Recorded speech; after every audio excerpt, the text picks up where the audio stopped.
Hi guys, my name is Gaurav Sejwal and watching me from New Zealand Wellington. तो आज की इस वीडियो में हम लोग बात करने वाले हैं about the top visa options for nurses to work in Australia in 2025।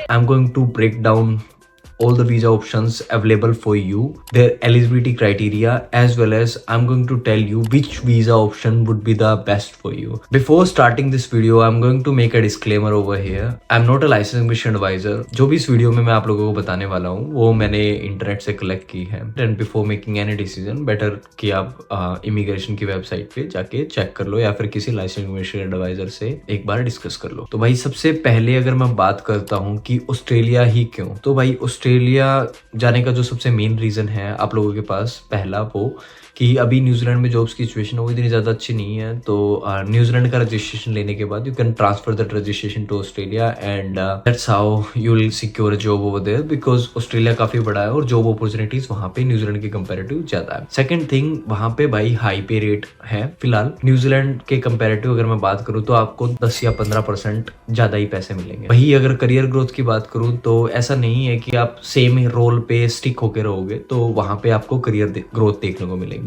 तीसरी बात करूं तो भाई हाई डिमांड है फिलहाल नर्सेस की, स्पेशली इन रीजनल एरियाज, क्योंकि वहां पे ज्यादा लोग काम करना नहीं चाहते, तो रीजनल एरियाज में आप लोगों के पास ज्यादा अपॉर्चुनिटीज है। स्टेट गवर्नमेंट भी काफी ज्यादा इनिशिएटिव लेके आई हुई है to attract the overseas nurses. तो ये सारे बेनिफिट्स हो गए। अगर मैं वीजा ऑप्शंस की बात करूं तो सबसे पहला जो वीजा है वो है भाई सब क्लास 482। इट्स पहले इसको TSS वीजा बोलते हैं, अभी इसका नाम चेंज होके हो गया स्किल इन डिमांड वीजा। ये बेसिकली इम्प्लॉयर स्पॉन्सर्ड वीजा होता है। इसमें आपको 4 साल का वर्क वीजा मिलेगा। आप उसी इम्प्लॉयर के साथ काम कर सकते हो, दूसरे इम्प्लॉयर के साथ काम नहीं कर पाओगे, इसकी डीमेरिट्स है। इसमें फर्दर कैटेगराइजेशन होती है। अगर उनके बारे में बताऊं तो मोटा मोटा आपको यहाँ पे बता देता हूँ। एक होती है लेबर एग्रीमेंट स्ट्रीम, एक होती है स्पेशलिस्ट स्किल्स स्ट्रीम, एक होती है कोर स्किल्स स्ट्रीम, एक होती है सब्सिक्वेंट एंट्रेंट। तो जो ऊपर की जो मैंने 3 बताई उनमें से आप लोग अगर एज अ नर्स अप्लाई करना चाहते हो तो या तो कोर स्किल स्ट्रीम में अप्लाई करोगे या फिर स्पेशलिस्ट स्किल स्ट्रीम में अप्लाई करोगे। रेयरली आपको लेबर एग्रीमेंट के थ्रू जाना पड़ेगा। तो बेसिकली इनके बारे में ज्यादा डीप में जाने की जरूरत नहीं है, क्योंकि 482 में मोस्टली सारा का सारा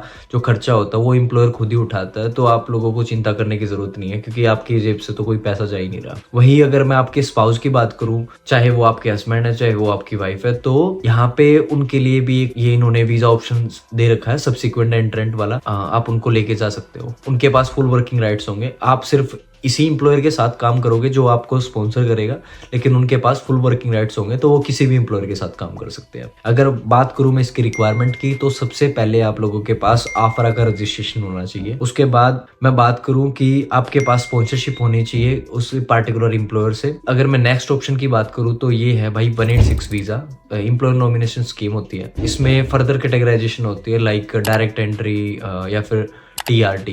तो अगर 482 के बाद आपको एम्प्लॉयर आपको स्पॉन्सर करना चाहता है तो वो TRT के थ्रू आपको 186 में दे देगा। लेकिन अगर आपके पास 3 साल का एक्सपीरियंस है तो 186 आपके लिए बेस्ट ऑप्शन रहेगा। 186 क्या होता है? 186 एम्प्लॉयर नॉमिनेशन स्कीम के अंडर आता है एंड इसमें डायरेक्ट एंट्री का पाथवे है। तो यहाँ पे आप ओवरसीज से डायरेक्ट ऑस्ट्रेलिया में आ सकते हो डायरेक्ट PR लेके। यहाँ पे आपके पास वही आफरा का रजिस्ट्रेशन होना चाहिए। अलोंग विद दैट आपके पास NMAC की स्किल असेसमेंट होनी चाहिए और उसके साथ साथ एम्प्लॉयर का नॉमिनेशन लेटर भी होना चाहिए। यहाँ पे एम्प्लॉयर जो पैसे दे रहा है वो आपको ओवरसीज से यहाँ पे ऑस्ट्रेलिया में लाने के लिए उसको गवर्नमेंट की लेवी जो फीस होती है वो पे करनी होती है। तो ये थोड़ा सा महंगा वीजा है और मोस्टली कोविड के टाइम पे ये बहुत ज्यादा यूज हो गया था और बहुत सारी नर्सेज को ये वीजा मिला। बट उन नर्सेज ने अपने जो उनके प्राइमरी एम्प्लॉयर है उनके साथ कंटिन्यू नहीं किया वीजा आने के बाद, और उसके बाद कोविड के बाद इसकी डिमांड भी नर्सेज की इतनी ज्यादा, अब ये रेयरली ही किसी नर्स को मिलता है। लेकिन अगर आपके पास स्किल्स हैं तो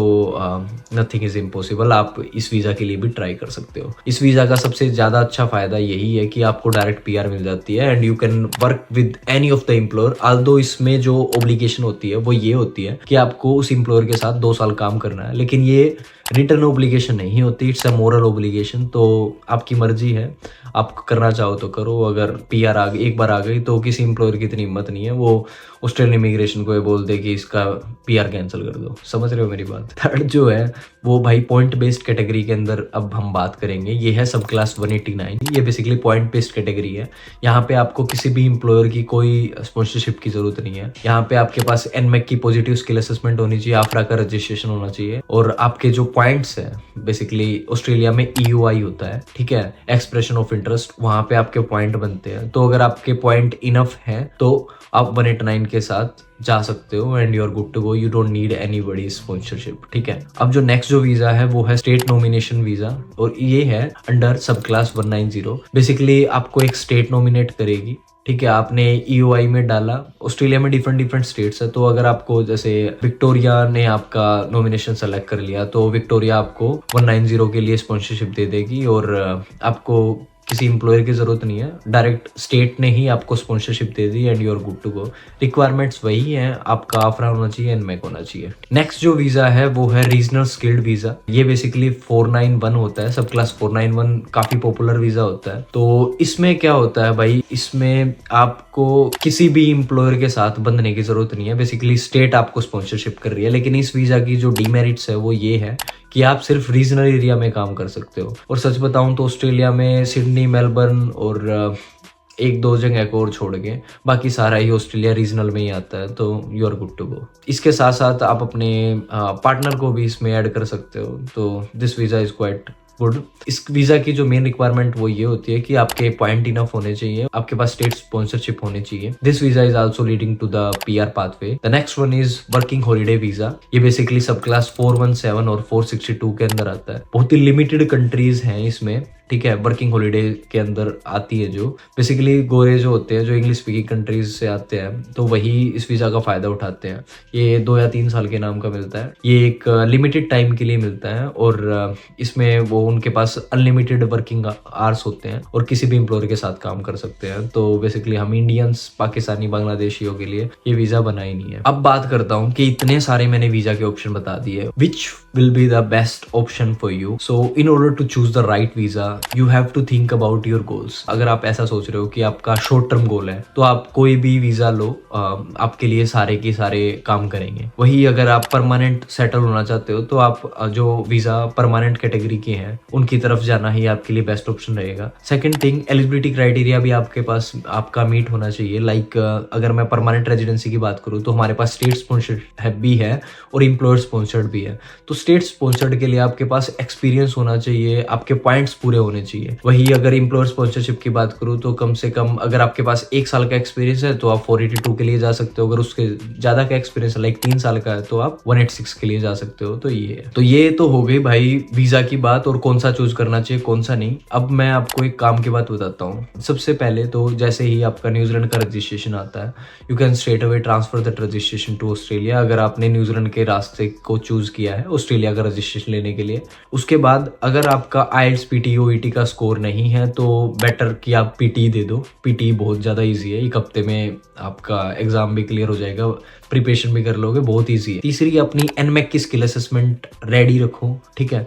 फोर्थ, आपका हेल्थ चेकअप जो होता है वो भी मतलब अपनी हेल्थ का ध्यान रखो। फिफ्थ, जो आपका कैरेक्टर चेकअप होता है वो भी आप ऐसी एक्टिविटीज में मत इन्वॉल्व हो कि आप पे कोई केस वेस हो जाए, तो इन चीजों को अवॉइड करो। सब रिकॉर्ड हमेशा क्लीन रहना चाहिए नर्सेज का। तो अगर आपको अभी भी कोई दिक्कत है या फिर कुछ समझ नहीं आया तो you can schedule a call with me on the Topmate. वहाँ पे जो भी मैंने इस वीडियो में इन्फॉर्मेशन दी है या फिर इस चैनल पे जो भी इन्फॉर्मेशन आपको मिल रही है उसके बारे में हम आराम से 1-to-1 बात कर लेंगे वहाँ पे, और जितने भी आपके डाउट्स होंगे we gonna clear all those doubts in that one single call, ठीक है। वही अगर मैं बात करूं कि आफरा का रजिस्ट्रेशन कैसे करना है, NMAC की असेसमेंट कैसे करनी है, तो उसके बारे में मैंने ऑलरेडी अपने चैनल पे एक वीडियो बना रखी है। You can check out that video.